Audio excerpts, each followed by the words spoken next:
Fallout 4. A tale that could have been dark, sinister and full of twists, ends up being a rather surface level story while having the themes of the world remain shown, but never touched.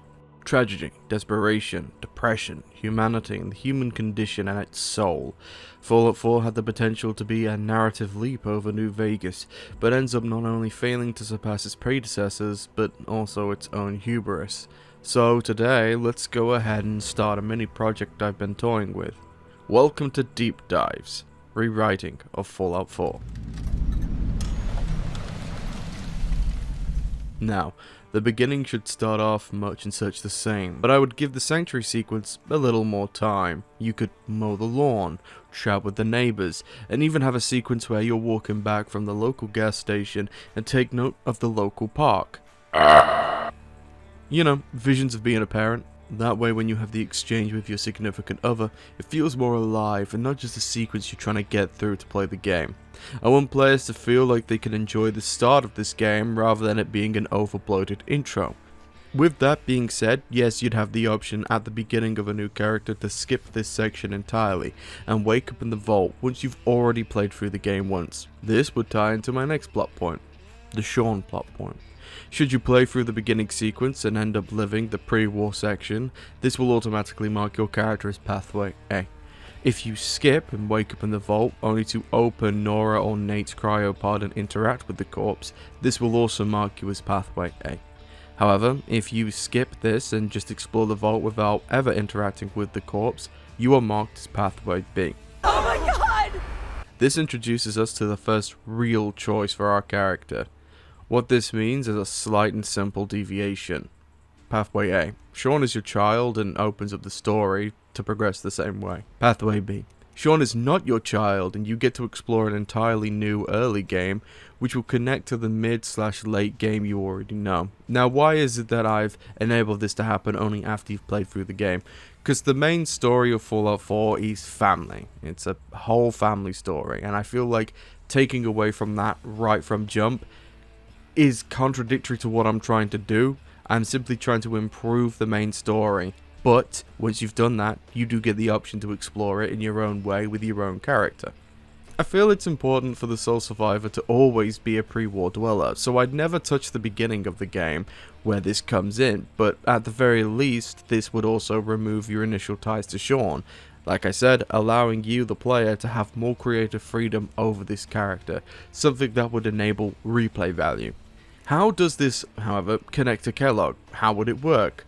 Well, esteemed straw man, I just made up for this question and I'm really glad you asked. Let's do this.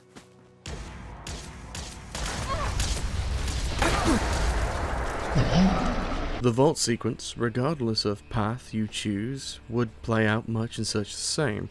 You wake up, but instead of looking up through the glass, you constantly phase in and out of consciousness. You hear the "I'm not giving you" and then bang, followed by the "we have the backup" that Kellogg says. But you never actually see anything, you especially don't see Kellogg, you can only hear him and he's off to the side. This gives us, the player, the element of mystery and illusion that I find works really well for early game Fallouts that Fallout 4 is missing. It helps sets the tone, it helps sets the pace, and it helps sets the atmosphere. Getting out of the vault again would be very similar, though I would expand the vault a little more with a handful of rooms, making it so it's a little bit longer to get through, but also encouraging that exploration. The beginning section of the vault feels, again, much like the sanctuary stuff. I want to get this out of the way so I can play the actual game, whereas I would redesign it so this is the beginning of the game. I'd also include a little workshop off in the corner that would indicate that this vault at certain points, probably late game, can become a player home. Something I felt the base game lacked was class identity.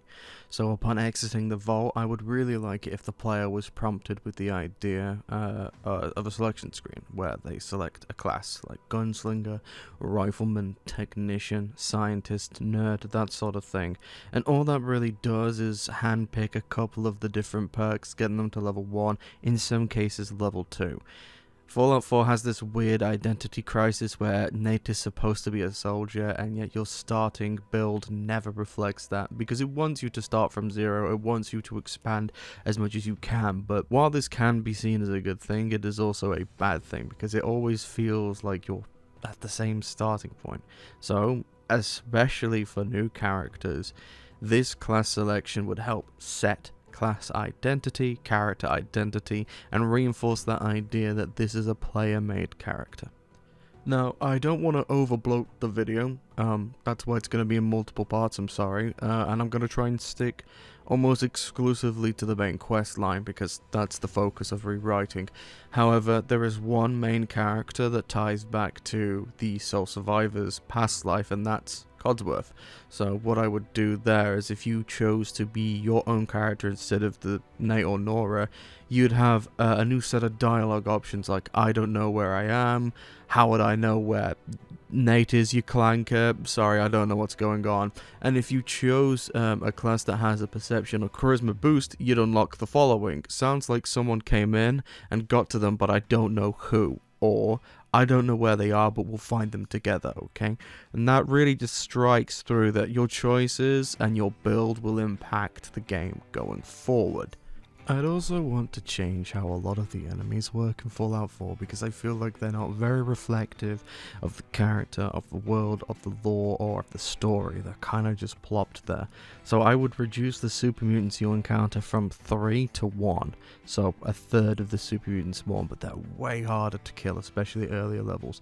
And for ghouls, I would like to increase the amount of ghouls you encounter. It never sat right with me how ghouls move or look in Fallout 4, or how they act, so I want them to return to a more zombie-like state where they aren't these mutated flesh mounds of humans, they're husks of humans.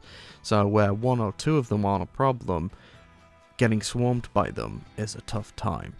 That then feeds into the sequence with Preston. Instead of it being raiders right off the bat, when you get to Concord, you see corpse after corpse of ghouls leading up to a Minuteman who's dead. Then you hear screaming coming from inside the building. If you rush into the building, that begins the save sequence that Fallout 4 had anyway, but instead of it being the raiders, it's actually ghouls, and what that does is that sets up the tone for the Minutemen quest going forward. That sets up the tone for fighting ghouls going forward, and that sets pace for engagements. Once you've saved them from the ghouls, then you'll hear shouting from the outside. You go investigate it, and that begins the raider sequence. This will add to the feeling that the Minutemen have actually been struggling for so long, because the game tells you that they've been struggling, but getting jumped by raiders really doesn't do enough for me. So if you A, have ghouls, and B, then have the raiders, it feels like they're everywhere they go is dangerous, and they're always being followed by danger. That helps set the tone for this faction going forward. That sets up 3 things, actually. 1, the fighting and engagement of ghouls is horrible. 2, the Minutemen tone. And 3, what raiders will be like in this game. I would also make sure that this isn't where you get the power armor. It makes no sense to me that the player character gets the power armor here anyway, outside of it being a cool epic Iron Man moment. Even if Nate is military trained, it removes all power and presence power armor have. So I would remove the power armor from this area, and I would also remove the Deathclaw, because again, I want the Deathclaw to be imposing. It's kind of a joke here. From here on out, all the way through to going to Diamond City, I would like to reduce most enemies to 1 or 2, maybe 3 engagements, including the ghouls. I want ghouls to feel like if you go into a building, you better pray it's just raiders in there, because they'll shoot at you. And if it's ghouls, you better pray there's only 1 or 2 ghouls in here. I would also like to introduce swarms of ghouls that get bigger and bigger and bigger, until they become horde. So ghouls, again, really aren't that much of a problem, but when there's a feral or 2 among them, that's when they start to turn, that's when they start to get a really big presence in the game, just as I either avoid it or take them out, because I do like the shooting aspect of Fallout 4, and I think that would encourage it. I would also like to introduce an entirely new enemy called the Scalper, a mid-level enemy that would be dynamic in its way of interacting with the world. Rather than there being super mutants and raiders and ghouls everywhere, or even Mirelurks, this is a darkness type enemy that only comes out at night or is in abandoned infrastructure like subways.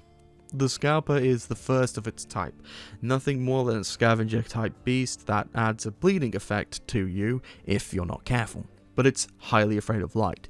This would incentivize using a camping mechanic introduced into the game when you're in the overworld at night, or building and strapping a torch to your weapon, which can and will run out eventually. Again, much like ghouls, the scalper isn't a huge threat unless you get swarmed.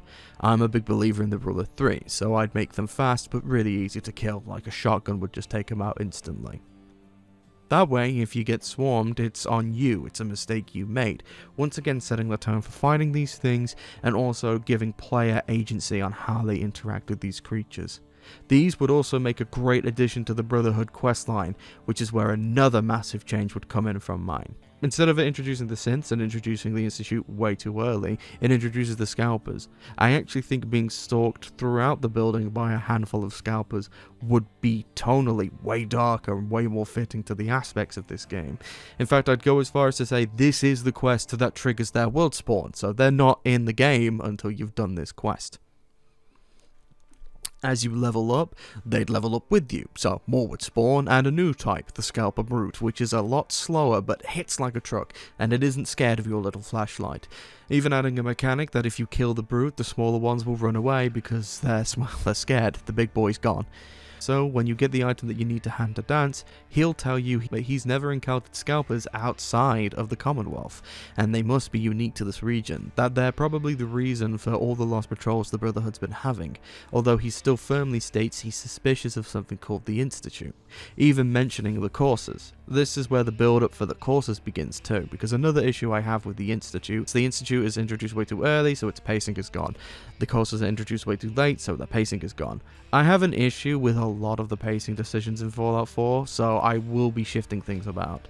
Dance mentions the Courser here, and that would start the build-up to them in your mind, and you'd either be very wary of encountering one, or excited to do so when you enter a building and you don't know what's in there again. Is it going to be a scalper? Is it going to be ghouls? Or could it be a Courser? Of course it's never going to be a Courser, you and I know when we encounter a Courser, but for a new player, that would be terrifying.